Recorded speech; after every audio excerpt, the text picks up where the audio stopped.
speaking of the Chicago Cubs, it's a you watch baseball. We talked about this the other day, and when you compare the NFL and the contracts in baseball, I brought up the situation that it is a rarity in baseball when you talk about some of these injuries and when guys take a pitch to the head, right? Well, I'll tell you right now, we've got a former player to talk a little more about that because he's got a great book that's already out. Adam Greenberg's book is called Get Up, The Art of Perseverance, which is now available Amazon, Barnes & Noble, and iBooks. Just throughout the first pitch back in July 7th at Wrigley Field for the Cubs-Pirates game, he was drafted by the Cubs. His first at-bat in the bigs. He took one right on the helmet, right on the head. And I tell you, it's a great journey, an inspirational story to get back to the bigs, and that's what he was able to do. And Adam, I appreciate a couple moments. How are you, pal? I'm doing great, Rich. Thanks so much for having me on. No, I appreciate it. And listen, this is really amazing because we just happened to talk about this yesterday. And I actually went back and I looked at the video, and that's a scary moment. I'm just wondering, and I know it's something that's always going to be in the back of your mind. That play to me, we're not even talking about a career-defining moment. I would assume that is a life-defining moment. Do you have any recollections of that day and that at-bat? Oh, I mean, I remember every second of that at-bat, and even the fact of what I felt like when I was hit. My eyes rolling in the back of my head, grabbing my head, holding it like I thought, holding it together because I thought it split open, and saying 2 words 3 times: "Stay alive, stay alive, stay alive." So I vividly remember. I even remember waking up and knowing that it was the greatest day of my life because I had accomplished what I wanted to since I was 5 years old and play Major League Baseball, and that was going to be the day that I had already signed the contract, so I was going to be on the field and get to live my dream out. So it was, as you just said, though, it wasn't just something that defined my career. It was something that has definitely defined me as a person and my life. Now, you played college ball at North Carolina Chapel Hill, correct? Yes. Yep. Okay. You now, what was that, 2001 or 2002 Major League Baseball draft with the Cubs? 2002. Okay. I can't imagine that. I mean, because like you said, you put so much time and effort into it. What were some of the after effects that you dealt with? Because I'm sure you suffer concussion here and there, but I'm just wondering, you talk about the physical anguish, but what about the mental anguish and thinking to yourself, man, I might never be able to get a chance to play again? Yeah, I mean, when I was, I'll start off with when I was laying on the ground and the training staff came over to me and they asked the standard questions once I finally kind of was able to sit up, and they started asking me a couple questions. They did the basic holding fingers in front of me and asking how many they were holding up, and then had me follow their fingers. And then the last question that they asked was, where were you 2 days ago? And I looked them dead in the eye and I said, I was in the minor leagues and I'm not going back. I mean, it was like that definitive that this is where I'm here to stay. But after I was hit, I obviously suffered a concussion. Getting 92-mile-an-hour fastball to the head, yeah, you're going to get a concussion. But it was the positional vertigo and the vision issues that really affected me for the next 2.5 years. Post-concussion symptoms, obviously they lingered, but positional vertigo meant when I would look down or lean back or what have you, my eyes would shift uncontrollably side to side. I would black out, I would faint, obviously lose balance, and that was something that is non-visual. I mean, you could see when it was happening, my eyes would go side to side, but then I was left with migraine-type headaches for hours. And then the vision problems, that was probably the most challenging thing because I was wondering why I was struggling so bad the following season. And it was really, really just like I put in this more time than I ever have on the field, batting practice, hitting, and just the on-the-field translation of success just wasn't there. So it was a 2.5-year real struggle because I was 24 years old at the time. I had accomplished my dream. The last thing in the world that I wanted to do was not be on the field. So trying to play through those symptoms and those issues was the only thing that I knew, because I couldn't really even explain what I was going through to the media, to the team, to the coaching staff. And that was where things got dark for me, because it wasn't like it is now, where a concussion protocol existed. Mm-hmm. I mean, literally the next day they they knew I wasn't going to play the next day, but as soon as I got back to after the All-Star break, it's like, are you ready to go? So it's just night and day difference, and I'm grateful for what happened to me, that so many people now have this protocol, and concussions and brain issues and brain trauma. It's being dealt with in a much better manner, so people's lives won't be affected negatively to the effect that it was for me at that time. I'm just wondering, when you bounce around, when you get released by Chicago, was there a part of you that felt, man, I really got robbed here, right? One at bat, not fair. I mean, were you bitter? So when I got released, it was a mutual release. I went to the team with my agent, and we spoke to them and just said, it doesn't seem like there's going to be a fit here anymore. And the relationships that I had within the organization were so strong. Some were afraid, I'll be honest, because of with what I went through and the non-visual. I didn't have a cast on my arm or my leg, and this is exactly what's wrong, and this is when you're going to be back. It left some questions for certain people within the organization. That was devastating to me. And because when somebody like me, who's 5'8" 3/4", I'm white, I'm Jewish, I'm from a small town in Connecticut, I overcame a ton to get to the big leagues. Right. The last thing in the world I want to do, and not to mention, I wasn't even collecting service days. I got sent down which literally is rough. 21 days after my Yeah. So I had nothing to gain. So I think when I went to the Cubs halfway through the season, I said, I think it's time we part ways. That was devastating. There was no resentment. There was no animosity. It was just sadness. It was sadness because I wanted to be a part of the team that won the World Series like they just did. And so I had that total bittersweet kind of mentality when they won last year because I so wanted to be a part of it. Again, a couple minutes with former Major Leaguer Adam Greenberg. Again, Rich Quinones here. Adam just came out with a book. It's been out for a while right now. Get Up, The Art of Perseverance, which is now available for sale online, Amazon, Barnes & Noble, and iBooks. You bounced around a little bit in the minors here and there, and you had some opportunities with a couple other clubs. Now, I read here, and correct me if I'm wrong, you actually went back and forgive me if I don't get the year correct. I guess it was maybe 2010, 2011 in the minors. You actually faced De Los Santos again when he was pitching for Long Island. Did you not? Yeah, and it's to me that was my major league at bat. I got to relive it all over again. He didn't mean to hit me when he did. It totally affected the rest of his career. Because in 2005 he was having a career year for himself, and then after he hit me, I think it was like 14 innings pitched, 14 earned runs, and he was basically out of the big leagues.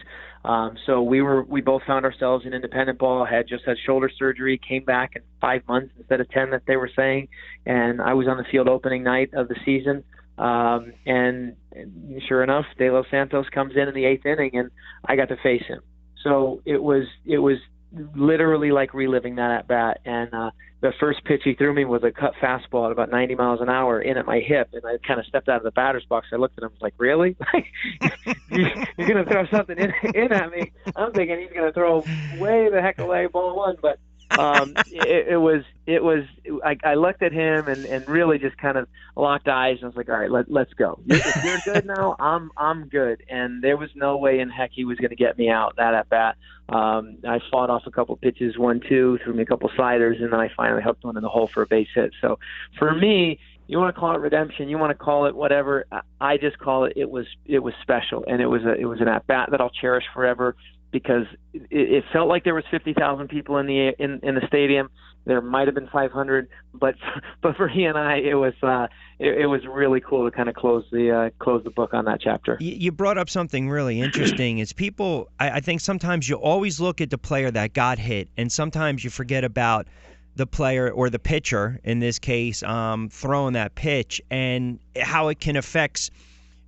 It could affect both careers. I mean, even if you look at some of the players over the years, whether it was when Zimmer got hit, when Cagliario got hit, Herb Score back in the day in the 50s, when he got hit with the line drive and the right out, you always got to. I know it's hard when you're the victim of it of circumstance, but you always you think about the one throwing the pitch, and sometimes you're right. It's like a boxer, a great fighter, or a prospect when he gets knocked out. You watch his career the next 3 or 4 fights to see how he handles it, if he gets knocked out or not. And in this case, it adversely affected the pitcher as well as yourself.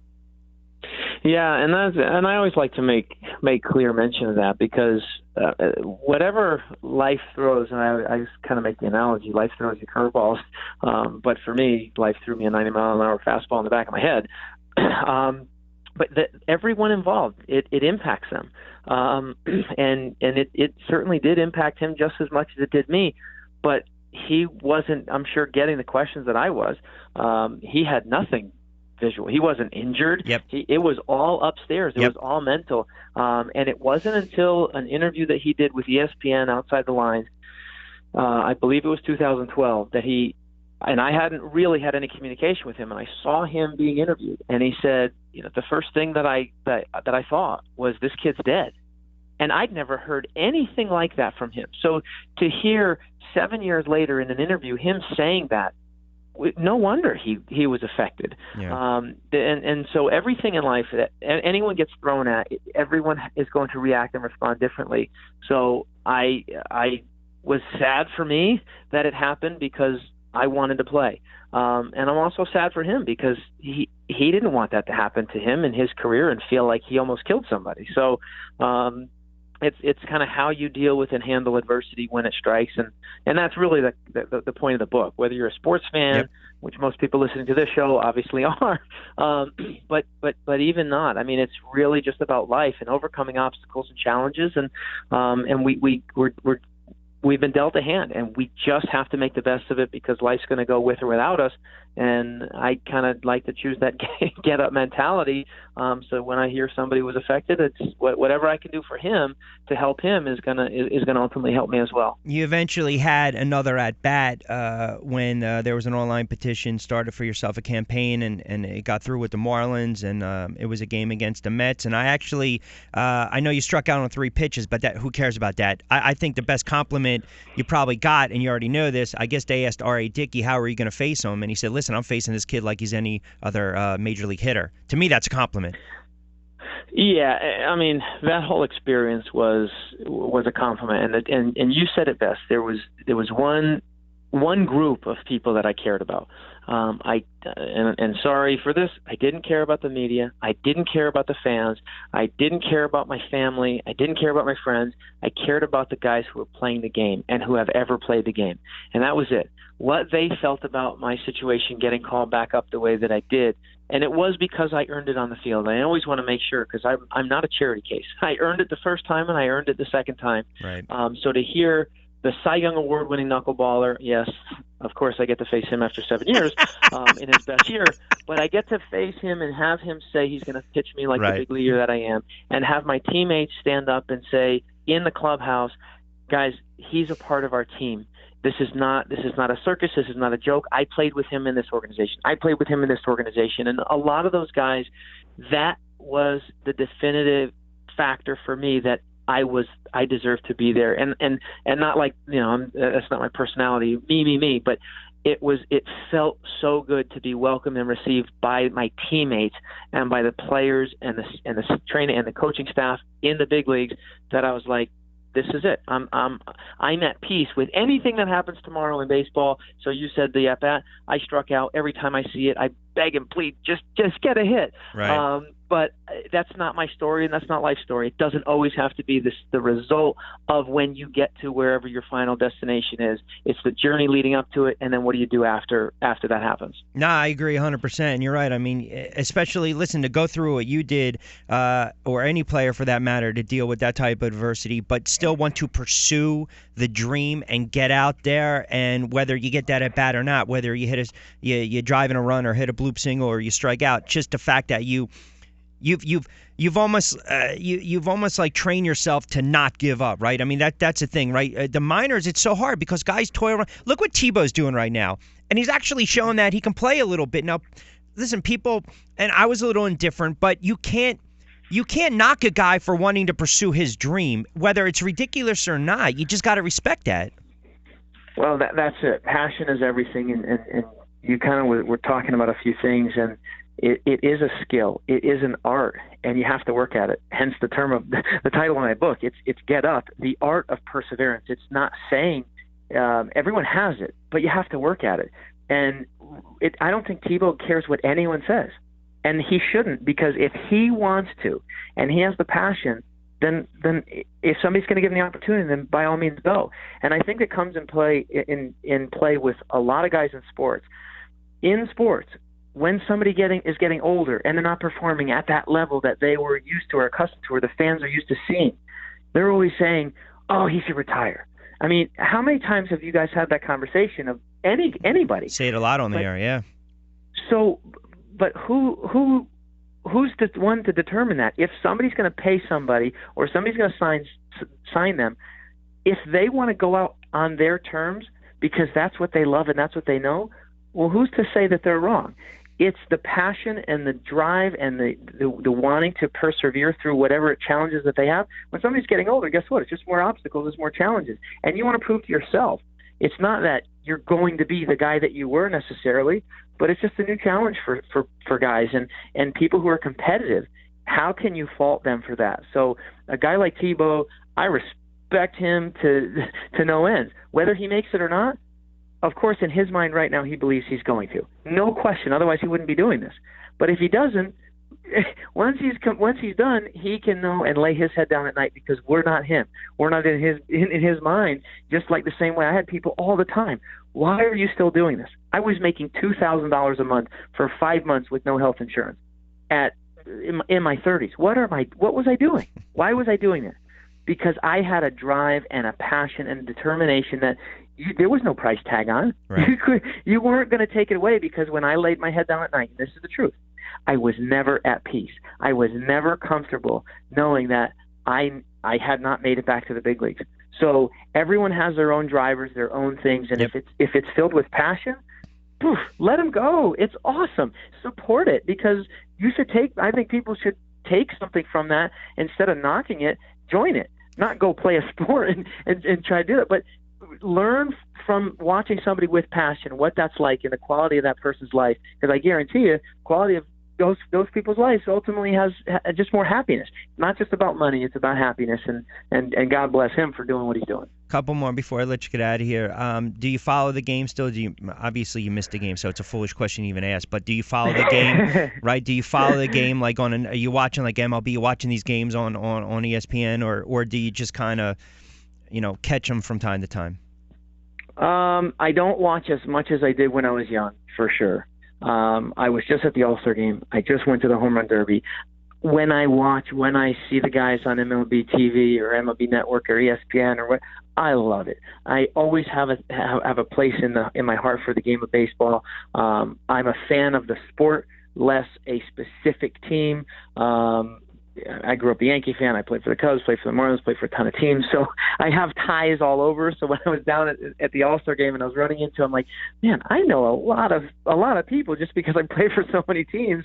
Call it good or bad. I mean, I was released by a ton and didn't sign back with a bunch of others. So, but just playing for so long, I love the sport. I still teach hitting lessons. I put up a batting cage at my house. I go help the local high schools and little leagues, and it gives me such joy because I learn from so many incredible people, and I have so much knowledge of the game and love for it.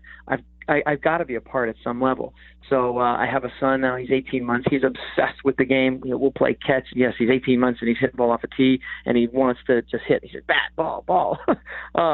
So it's in my blood, and I love it, and it's just so fun to see the excitement of the game, and the rejuvenation of guys throwing 100 and guys hitting the ball 500 feet. It's just awesome, and so I love the game, and I had a blast this week down there watching it. I would imagine so. Right up close when you seen Aaron Judge up there just swinging away left and right, putting up ridiculous numbers. Listen, it's a young man's game right now. We know that, right? We're seeing like that influx of some of these guys. We got Trout right in our backyard, Cumberland County kid, Millville High School kid now with the Angels. So I'm curious too. You talk about that competitive fire, and I can hear it and the passion through your voice. I would imagine that's the same mindset and mentality you take when you kind of travel all over. You're talking to these Fortune 500 companies. You're talking about goal setting, health, wellness, perseverance. Mm-hmm. I mean, I would just imagine you up there with a couple, maybe a couple hundred people or a couple thousand people. It seems as though you kind of treat that like an at bat. That's it. And you said, I mean, anything that I'm going to do, I'm going to give it 110%. I'm going to be passionate about it. And when I get an opportunity to speak to people, companies, groups, I want them to leave inspired. I want them to be motivated to say, oh my God, I could do anything. So those are my at-bats. I do get excited. I get those. Most of the time, I don't know exactly what I'm going to say before I get up there, because I like to really understand who I'm talking to, what they're doing, what their struggles are, because it's just like baseball. When you get in the batter's box, each at-bat is different. Each pitcher is different. They're going to throw different things at you. So each group that I speak to, it's the exact same thing. So I get the kind of nervous butterflies, and then it's just and then it's go time. So yeah, I love it. I do treat it as an at-bat. I treat everyone that I meet as somebody that I can connect with and help in any capacity, mentally, emotionally, nutrition-wise, health and wellness. I mean, it's just all what life's about. Being there for other people, using your experiences to help others, and then great things happen. I've been surrounded by amazing people, and I'm really fortunate. It wasn't the way that I anticipated it turning out, but I'm okay with it. I know you're a Connecticut guy. You doing some stuff with PG Sports? Of course, yeah. He's awesome. I was introduced to him a bunch of years ago when I was with the Orioles. He sent me some shirts, and then he's done a couple video pieces on me more recently, and he helps me with my social media. So he's a awesome guy, great company. Yeah, Paul. He's a young kid, man. That's called grinding. He's hustling. That's what it takes. So. That's part of it. I mean, as you know, he's a special kid, wheelchair bound. You would never know it. Yep. And you when you look at somebody like that with that type of passion, yep. determination, you count your blessings every day. Yep. And you're like, I want to be surrounded by people like that. It doesn't matter what your place in this world is. It's just people that are driven and want to do well and want to do well for others. And yeah, I got a special place in my heart for him.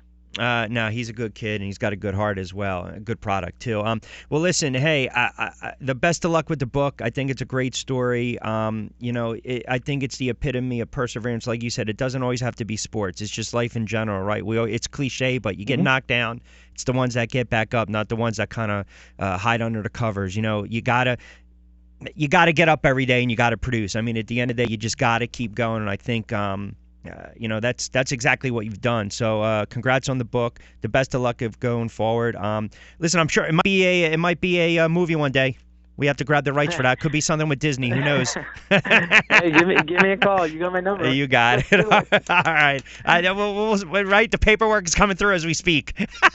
All right. That sounds good, Rich. All right, Adam. I appreciate it, pal. Best of luck. Thank you so much. All right, you got it. Good stuff there, Adam Greenberg.